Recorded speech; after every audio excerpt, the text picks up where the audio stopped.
એટલે શું અને શું તમે આ જાણો છો કે કોને કહેવાય સમરસતા? નમસ્કાર, હું બંસી રાજપૂત અને વાત જાણવા જેવીમાં આજે વાત કરીશું સમરસ પંચાયતની। 22મી જૂને ગુજરાતમાં ગ્રામ પંચાયતની ચૂંટણી યોજાઈ ગઈ, જેમાં 751 જેટલી ગ્રામ પંચાયતો સમરસ જાહેર થઈ ગઈ છે।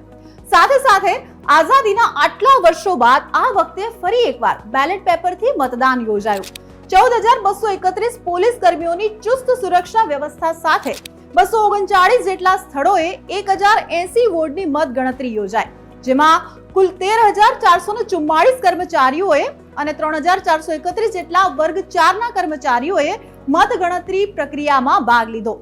સમરસતા પંચાયત એટલે કે ગામડાની ગ્રામ પંચાયતમાં સરપંચ અને વોર્ડના તમામ સભ્યો જ્યાં સર્વસંમતિથી ચૂંટાઈ આવે તેવી પંચાયતને કહેવાય છે સમરસ ગ્રામ પંચાયત।